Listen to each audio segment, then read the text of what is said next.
Welcome back to the Scaling Tech Podcast, the podcast for leaders of software engineering teams. I'm your host, Arin. In today's episode, we're going to cover a lot of different topics about the human side of managing software engineers.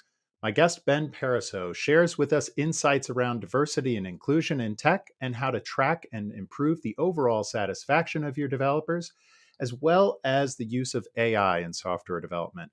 All of that can lead to higher retention rates and higher performing teams. So these are not only topics important to the culture of your organization, but also the overall performance of your company. So let's get to our conversation with Ben and learn how to lead happier software development teams. Welcome to the Scaling Tech Podcast, where we help you manage your growing engineering team. Through expert interviews, we help you navigate the challenges of leading, hiring, growing and nurturing your tech team to deliver the value your customers demand. Brought to you by agilityfeet.com, experts in staffing engineering teams in Latin America for clients globally. Ben Parisot is the software engineering manager at Planet Argon, a Ruby on Rails agency that helps companies and organizations modernize and future-proof their Rails apps. As an engineering manager, Ben constantly reviews and improves team processes and best practices and works with engineers to broaden and improve their skills and advance in their careers. Ben is also proudly queer and a strong advocate for LGBTQ plus representation in tech. We'll talk about diversity and inclusion today, as well as improving developer satisfaction. Welcome to the Scaling Tech Podcast, Ben. Thank you very much. I'm pleased to be here. So happy to have you join us. Really appreciate it. And I've noticed what a nice job you do on LinkedIn of highlighting jobs available in software engineering. So I want to start a little bit with that. And, you talk a lot about helping people move into tech jobs. What are you seeing in the software development job market right now? That's a great question. There are fewer jobs, I would say. Generally, I don't think that's a big shock to anybody. There's specifically a lot of fewer junior entry level roles. When I first started doing this, I was more involved in a Portland-based meetup that was targeting junior developers, and I put a lot of time into looking for junior roles for those devs, because I know that when you're first starting out, it can be a little bit difficult to know where to look to find open roles. So I just want to kind of be a resource to junior devs getting into the field. That's a little bit harder now. There's fewer roles for junior early career devs, a lot more senior roles, staff roles. There's a lot of, not surprisingly, machine learning, data science roles with the rise of AI this past year. There's a lot of integration roles I've noticed, probably because everyone wants their existing app to integrate with some sort of GPT or AI model. Even if they're not like specifically integration engineering roles, there's a lot of integration requirements in the roles that I've been seeing. So working with SDKs, integrating with other APIs, writing APIs, that sort of thing. Yeah, there's been a move towards familiarity with app infrastructures and deployment tools, even for like explicitly front-end positions, which is kind of new. I've been noticing, before it was like, oh, do you know HTML, JavaScript, and CSS? Okay, you're a front engineer. And now it's, oh, can you set up a CI/CD pipeline? Great, that's part of your role as well. So AWS services, containers, serverless tools, things like that are all sort of being thrown into the mix for most all kinds of roles that I've been looking at. Ben, I really appreciate you sharing a lot of information there about your background, and certainly, I think some of the you talked about your journey into being a developer. I think you said you were English major originally. On the journalism side, I mean, some of the best developers I've worked with. My first mentor as a software engineer myself was an English major, and one of the best front-end developers I've ever hired and worked with. She was originally a hotel management degree as well. So, people can obviously come from all sorts of educational backgrounds and become really excellent members of software development teams in a variety of roles as well. Let's talk a little bit too about your experiences coming from a different background as well, and sort of your experiences in tech with being queer in tech. Yeah, so luckily, I just want to say I've never been on a team where I've experienced any sort of direct or explicit discrimination for being gay. That's very great. I think that's partially because of the teams that I've been on and the companies that I've worked with have had really great inclusive cultures.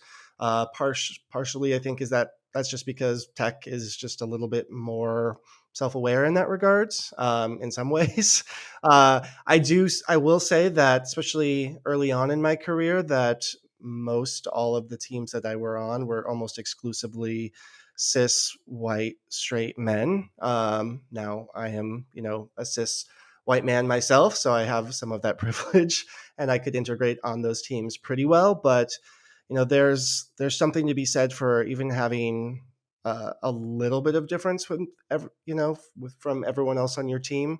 There's something inherently othering about being the only one of any kind of something. So, you know, my privilege allowed me to integrate and be pretty okay on those teams and not feel any real distinct uh, difference. But there's something to be said about being the only queer member of a team. And I can't even imagine what it's like to be, a non-white member of the team or non-female presenting, trans, anything like that would be much, I think, I imagine a much harder integration. Sure. Or Yeah.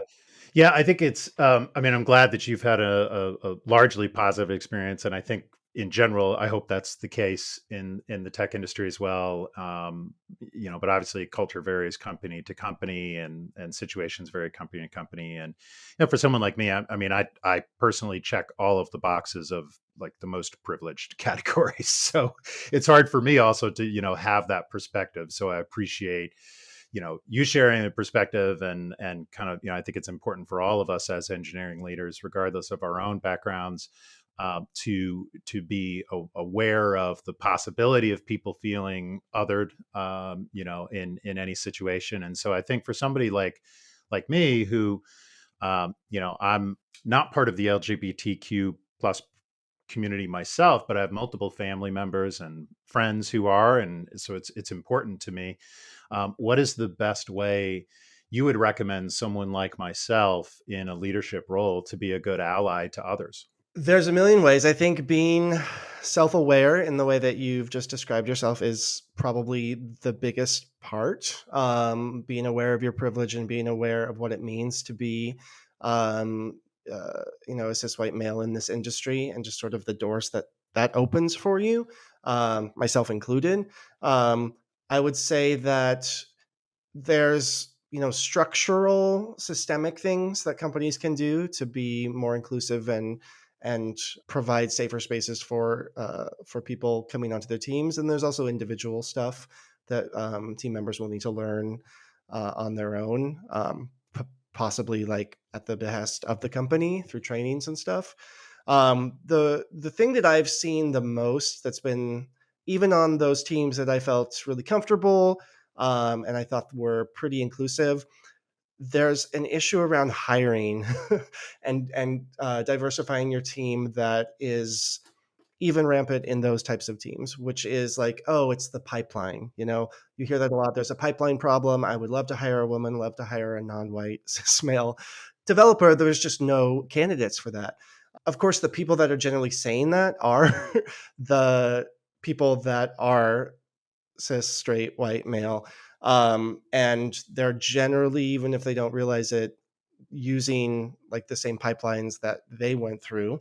So it's about the same type of people. And so they're seeing the same types of people coming in because it's the same pipeline that they went through. And they're not putting a ton of effort into diversifying their sourcing of candidates. That's not going to get you very good results in terms of the applicants that you're looking for. You have to engage with different groups of underrepresented people, and you have to engage with them not only when you need them. It's not like a spigot that you can turn on and off when you want a queer candidate or a Black candidate or a Latina candidate. You have to be in those communities and building relationships just for the sake of doing that and supporting them. I like meetups are a great way to do that. Going to meetups for underrepresented groups, talking to people, not taking up too much space, but supporting them. Possibly like if you can financially support these organizations, that's a great way to do it. Becoming like paid members of things. For hiring, you can like there's often orgs that you pay to get your jobs listed on their boards and stuff. We do that at Planet Argon, and that's a great way to get a more diverse candidate set.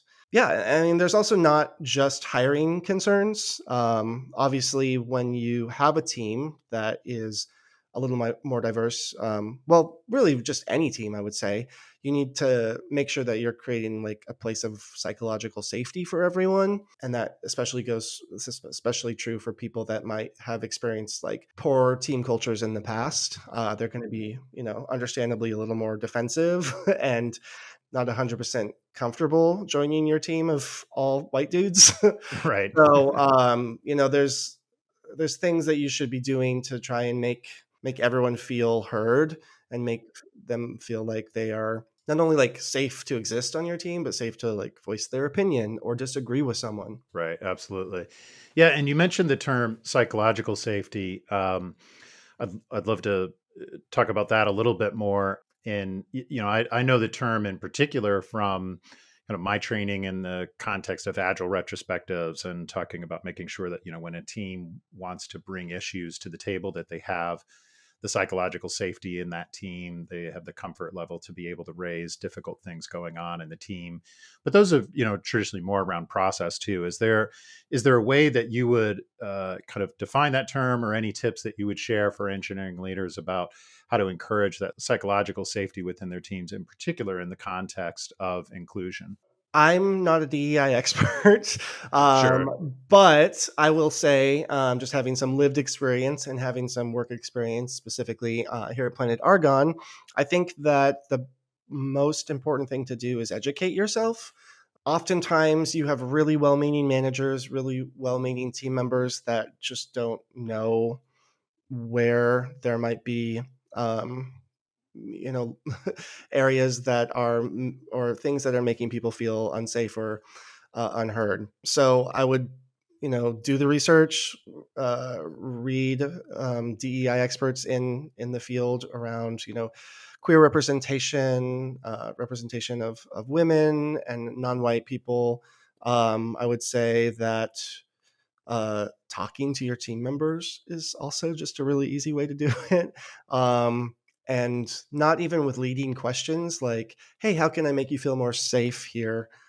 That kind of could be a weird conversation if the person doesn't necessarily feel that they aren't safe. But framing it in the terms of, do you feel like you're being heard? Do I call on you enough in meetings? How is your communication on, let's say PR reviews? Like, does your feedback get accepted or rejected?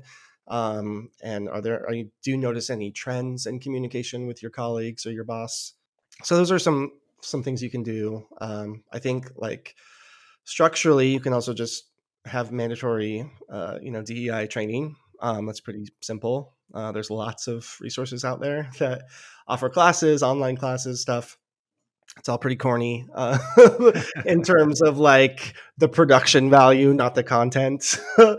But I fight a little cynical man inside of me every time I log into those things. But by the end, I'm like, yeah, that's right. That's great. So if you can get Right. over the cheese factor of those videos, I would say that, they do teach people things that they might not learn.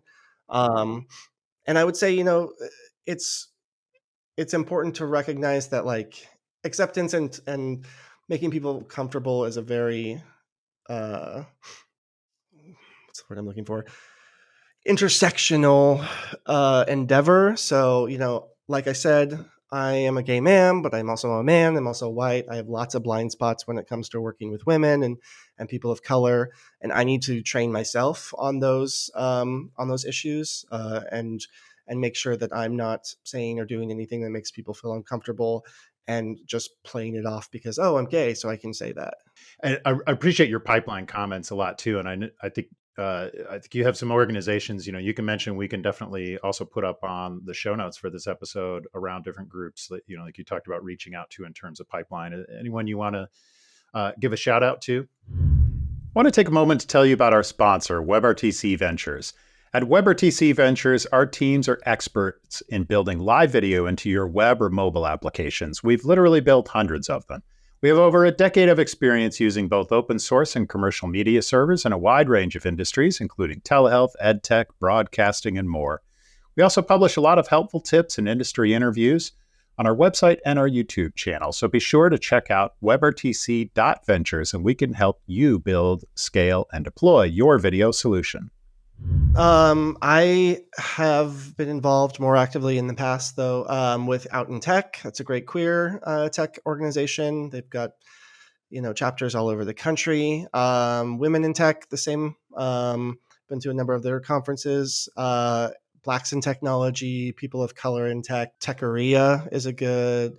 Yeah, there's just great. I mean, just those are all really great ones. People should go to them to support those orgs. There's also just a ton that you can just find, and probably local chapters as well in your area that are probably more, maybe there's an easier in to those orgs because you can go meet them in person, find out if there's any ways that you can help their org besides just a monthly contribution or something. Excellent. Well, we'll definitely share those on the scalingtechpod.com for this episode, and really appreciate you sharing your perspective on that, Ben. Thank you.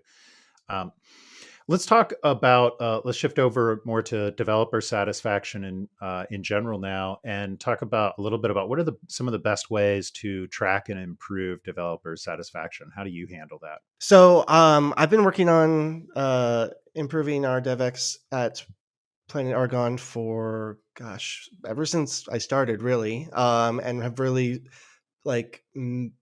had a structured plan in place since 2021. So good, going on 3 years now. The first thing I think that you will need to do is learn about what it means when people talk about developer experience or developer satisfaction. People, I think, correlate DevX and productivity or, just general employee satisfaction. And I guess they are correlated, but they're not the same thing.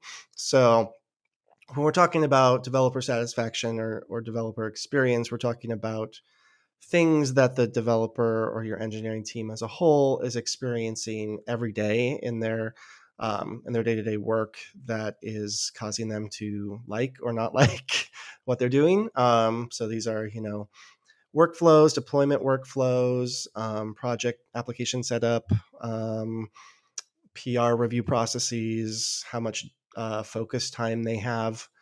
So there's lots of different areas that can influence developer experience and lead to more or less satisfaction amongst your team. Once you kind of have a good idea of what you want to be measuring or what you want to be focusing on, you need to find a tool that will easily complement your existing devs workflows in order to track how those sentiments are. So we use a tool at Planet Argon called DX. It's basically a quarterly snapshot survey that goes out. It allows us to track sentiment scores over 12 different key developer satisfaction areas. And we keep them consistent over time so that we're getting a very clear long-term picture of how people's feelings are changing on certain issues. Some ways that you can, ours is Slack integrated, but they have to go to the website to do the survey. It's not that big of a lift, but if you're a super small team or you don't want to integrate a new tool like a Google form, can be good. I would suggest not doing one-on-ones with people in this way, just because I found even though our team, their name is on the results, I feel having just a blank canvas, so to speak, to answer your questions and not have it be your manager or some HR person asking you these questions, you get a little more thoughtful and probably honest responses. keep a consistent schedule. That's super important. People know every quarter that they are going to have to fill out this survey, and they've been doing it for almost 3 years now, so they know that it's coming. And then I would suggest showing the relevancy of the surveys that you're doing. So we take the results, we talk about them in our the next engineering team meeting that we have, and we use the feedback from those surveys to sort of determine what either the team or myself as the engineering manager is going to be working on for the next quarter. So that really reinforces participation, because it shows the team that, oh, even if you're giving something a consistently low score, if it's not being worked on, it's because we have talked about it and we haven't prioritized it. So they're coming back and they're filling it out quarter after quarter, because they see that it actually impacts their work. I really appreciate the point about consistency, and I think that's super important. And I think, for me personal, probably the area of biggest failing in doing this types of things is being consistent about it. It's so easy as a leader to get distracted by, the tyranny of the urgent, the fire that needs to be put out now. I think another really interesting challenge for us that I'd love your perspective on is that, your company, Planet Argon, is a consultancy, much like my company is as well. And so it means that, probably if you're like us, most of your employees are probably working with clients rather than on, say, internal projects or products where you control everything about that.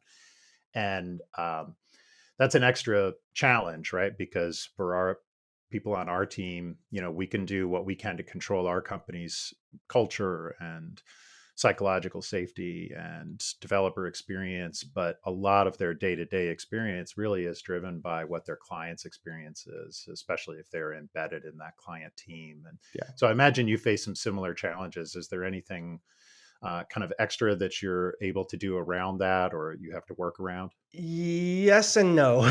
So I would say that from a sort of a company-wide standpoint, the best thing that we can do is try to keep all of the works more in-house, if that makes sense. You talked about embedding devs. We do that on occasion. We currently have an engineer embedded with a team remotely now, but most of the work that we do for our clients, they're hiring us as their development team, and so we're controlling the work. Our PM is managing the project. Our AM is interacting with the client most often, and so there's a number of sort of buffers, I suppose, between client feedback and reaction and the dev's work. Obviously, there's opportunities for direct conversation. They go back and forth in Jira comments and on Slack channels. But if there's something that is more like client dissatisfaction, that's going to be handled by an AM, or at the very least the PM.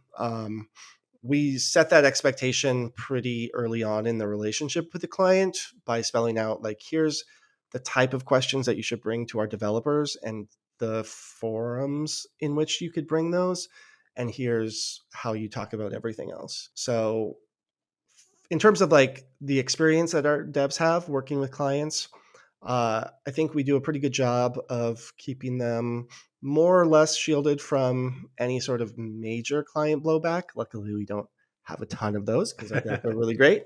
But now embedded devs, that's a whole nother story, right? Because that's what they're paying for, is someone to come in on their team and not take up any of the PMing or the team culture and just working with them.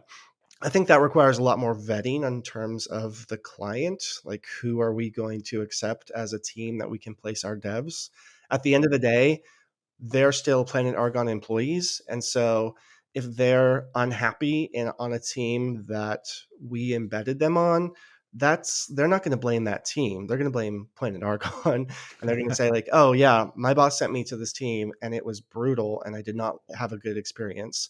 Right. And so you have to be very sure that the development workflow, the sort of communication style, the team culture are all as similar to your existing team's communication style and culture as you can get. Yeah, I completely agree with that for sure. I think having those the style and the culture as similar as possible has been a key for us. When I look back on clients that we've worked with where we've done a full embedded team staff augmentation type of model, the ones where it's most successful are absolutely the ones who adhere to the way that we work. And so we've tried to be more diligent about, I think, as you said, vetting your clients for that, and it in that sort of a relationship, especially when you do want to um, be protective of the team that you've hired, that you value, within your own company, trying to make sure that you're putting them in an environment that is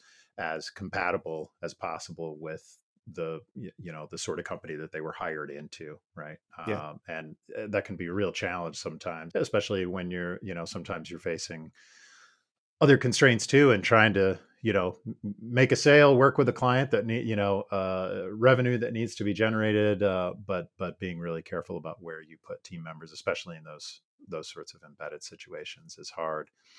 uh, yeah, one thing we did recently that I was thinking about, wanted to share. One of my colleagues, she leads a regular, basically a quarterly retrospective with our embedded clients, with our team members who are embedded with clients in more of that staff augmentation model, and in many ways, kind of it's a retrospective that's a little bit of how is our relationship within our team going, and is there anything that we as leaders can do who are not directly involved in the day-to-day activities of the work, as well as how is your work going with the client, and not really focusing on individual pieces of work so much, like as a retrospective should, but focusing on the process and what can we do to improve the way that we're working as a team and bring more to the team too, bring our expertise to them in other ways.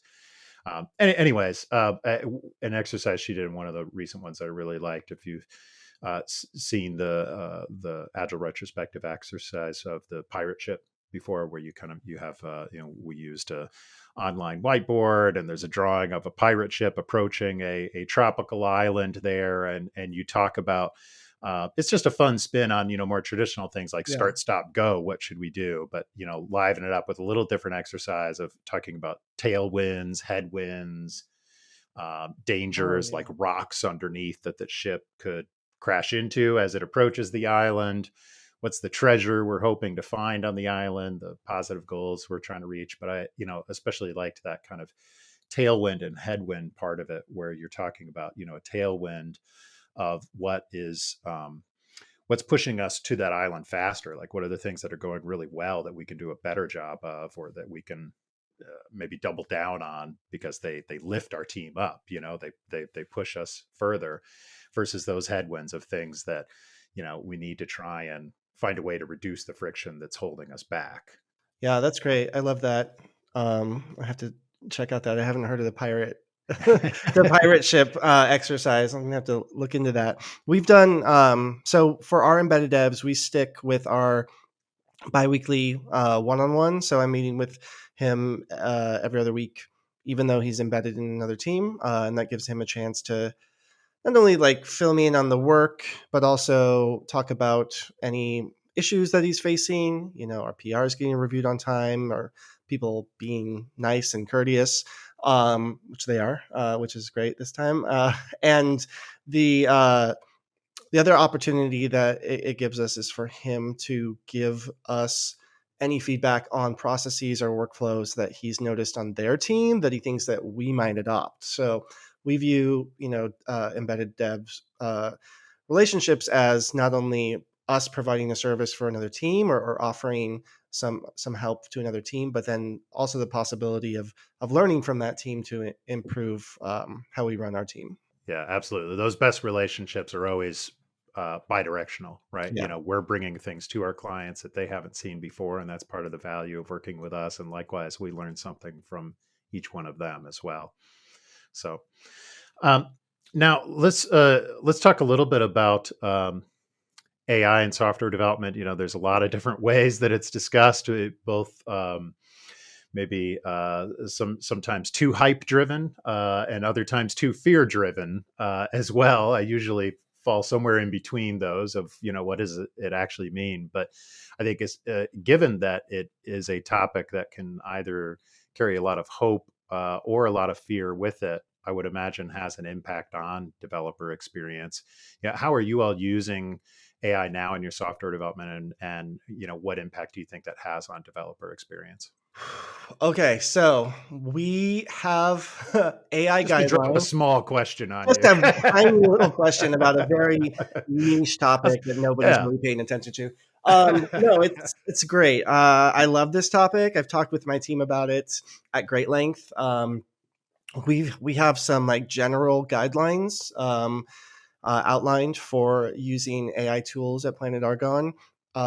We do not have any AI tools that we have implemented sort of company wide that we've chosen as like, oh, this is a tool that everyone on the team is going to and needs to use. We understand that tools, they're mostly productivity tools at this point, right? So people use productivity tools in different ways. Some people find them to be invasive, or getting interrupting their workflow. Other people absolutely love them, and for different reasons. So some of our engineers use Copilot. We have different use cases for that.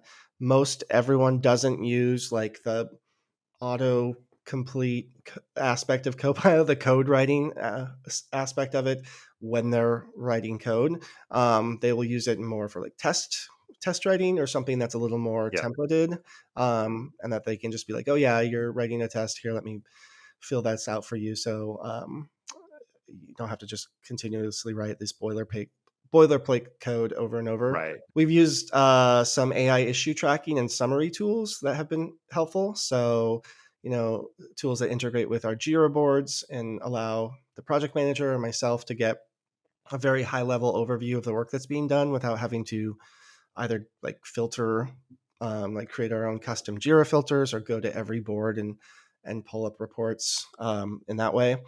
Of course, we use ChatGPT a lot, content creation mostly, although we also do, I know people use it for debugging issues. So, okay. We have a lot of different applications, a lot of different clients running different versions of different things on different applications. And so our devs' environments on their computers can get very messy because we have one app that requires this version of Ruby, and this one requires a different one, and then that one has a different version of Node. And so oftentimes, especially with new devs or interns, they'll come on and they'll be like trying to install or set up a specific application on their machine and run into some errors, compatibility errors, that sort of thing. So we use like ChatGPT and the Copilot like chat box for that a lot, because those are less like, oh, this is what this here's exactly how to fix this, and more of here's what this error is trying to tell you, and here's likely like the culprits of it. So if there's an error message that's not very clearly written, or we have a dev that's not familiar with it enough, then we'll use tools for that. Yeah, I think the way I'm thinking about it at the moment is a little analogous to like continuous integration and continuous deployment type of pipelines, especially when those were newer. In the sense that as a manager, you want to find the sweet spot between mandating the use of it and some base level things that you have to do. Your code has to have this level of testing before you commit it and push it, that sort of thing. Without over mandating exactly how you use it, or sort of taking away all the creativity of the developers, right? Yeah. And so then that hopefully, just like someone who maybe is new to continuous integration at first, maybe they find some of it, burdensome if they were a solo developer, for a long time and maybe didn't have to do that sort of rigor for themselves. Now they're in a team and they're adjusting to that. It's similar, that we want to encourage and maybe in some cases mandate the use of the tool up to a certain point, so that you build that habit of, oh, this can really help me with building better test Right. test code and more repetitive type of code, like you said, Right.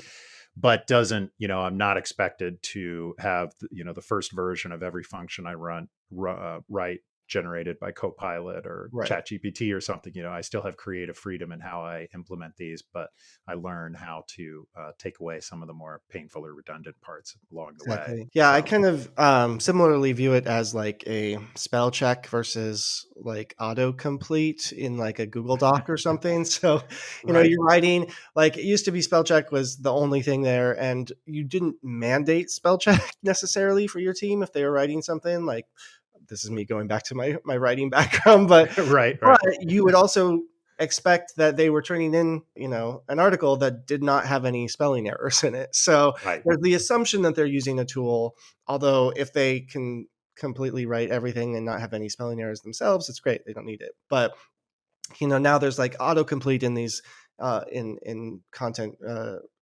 creation doc tools and stuff, and it's like, okay, this is kind of helpful, but also it's like you're trying to write this for me, and I feel that that's a little that like that blocks you sometimes, right? You're like, no, I'm trying to write a sentence, and you're getting in my way. So Right. I feel like the mandating it would be similar to like, oh, you have to let you have to let Google Docs write like whatever they're going to suggest. That's what you just have to hit enter, and that's what they're going to, and that's what your doc is going to say. And it's like, you don't want that.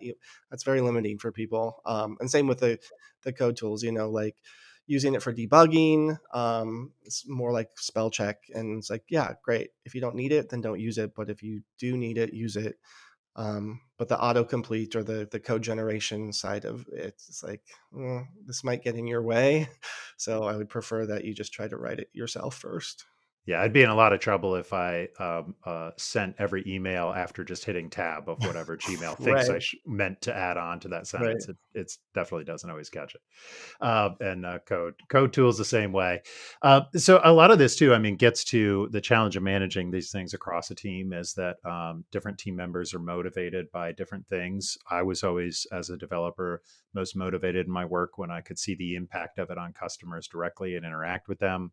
Others are more intrinsically motivated by working with the latest cool tech. So I think my last question to you around developer experience is because, it could mean so many different things to different developers of what makes a positive experience for them. What is kind of the best way as a manager to maintain morale across a team where individual members are motivated by different things? Well, I don't think this is unique to engineering teams. Sure. People are motivated by many different things in all different types of fields and jobs. I would say that on an engineering team, though, value is the key word there. So when you're talking about, I'm motivated by providing value to a user or a client versus like I'm motivated by playing with the newest, coolest thing. Like the newest, coolest thing is also a value. Like you're learning the latest technology and you're providing value by being a subject matter expert on that latest technology. So it's really recognizing where people are seeing the value in the work that they're doing and making sure that's aligned with like the business goals. If there's sometimes you have people that like what they value is not what the business values or the company values, and maybe they are not right for that company, or maybe it's something where you try and find other things that they value, maybe a little bit less, but that you could focus on. So I like to, in my one-on-ones, dive into the work that people are doing and sort of get a feeling for what they are talking about positively in that work. I have engineers that talk about the number of PRs that they were able to put in or even get merged. I have engineers that talk about the number of tests that they wrote. Like, oh, I backfilled a whole bunch of tests, and so this whole part of the application is filled with tests, is covered by tests. And those are different values. Like productivity, speed, efficiency, safety, security, releasing stable code. They're all great, but you have to understand like where your team individually is focusing, and then not trying to like play up one over the other, I suppose. It's kind of it can be demoralizing if your team member is like, yeah, I just spent 3 days backfilling a bunch of tests and now our code is super stable and I shipped it and it's great. And then the next week, everyone applauds the like person that ran for fast and broke something in like shipping a new feature that was like ahead of schedule but didn't have any test covered or something. You have to be mindful of like how you're congratulating and celebrating the work that's being done. Yeah. I think that's celebrating reduction of technical debt, just, in this, as well as celebrating technical innovation. They're both important. Different members of your team value those differently and want, the celebration of that thing that they did. And, maybe that's sort of the theme of our whole conversation today is that, different people are motivated by different things. We all come from different backgrounds, and this is the value and the challenge for us as engineering managers, that we need to be intentional about having an inclusive environment, having a diverse environment of lots of different perspectives and backgrounds. And then our job as a manager is to make sure that we're creating a positive developer experience for them in the realm of software development, but a strong team culture that values all of those different backgrounds and brings together their different skills and celebrates the different things that they bring to the team. So let's, Ben, really appreciate you taking the time to speak with me today. I really enjoyed our conversation. Thank you so much. How can our listeners get in touch with you, and how can they learn more about Planet Argon's work? Sure. Yeah. Well, thank you. Likewise. I had a really good time chatting with you. You can find me on LinkedIn. Ben Parisot is my name, and that is what I'm under. So just go search that. You can find Planet Argon at planetargon.com. And you can also find us on Twitter and LinkedIn and Instagram, I believe, too. A very robust Instagram. So if you want to see pics of our Culture Club meetings, weird screenshots from Zoom events, check us out there too. Awesome. Thank you so much, Ben. Really appreciate you joining me on the Scaling Tech podcast today. Thank you. On behalf of the thousands of developers we've placed with our clients, I want to briefly tell you about our sponsor, Agility Feed. Agility Feed has been building nearshore agile teams for U.S. companies since 2010. We were an early pioneer in doing this sort of developer staffing. Our team can help you recruit talented software engineers and technical teams in Latin America. We'll handle all aspects of recruiting, contracting, and payments for you so you can focus on delivering great software. To learn more, check us out at agilityfeed.com. That's agilityfeat.com.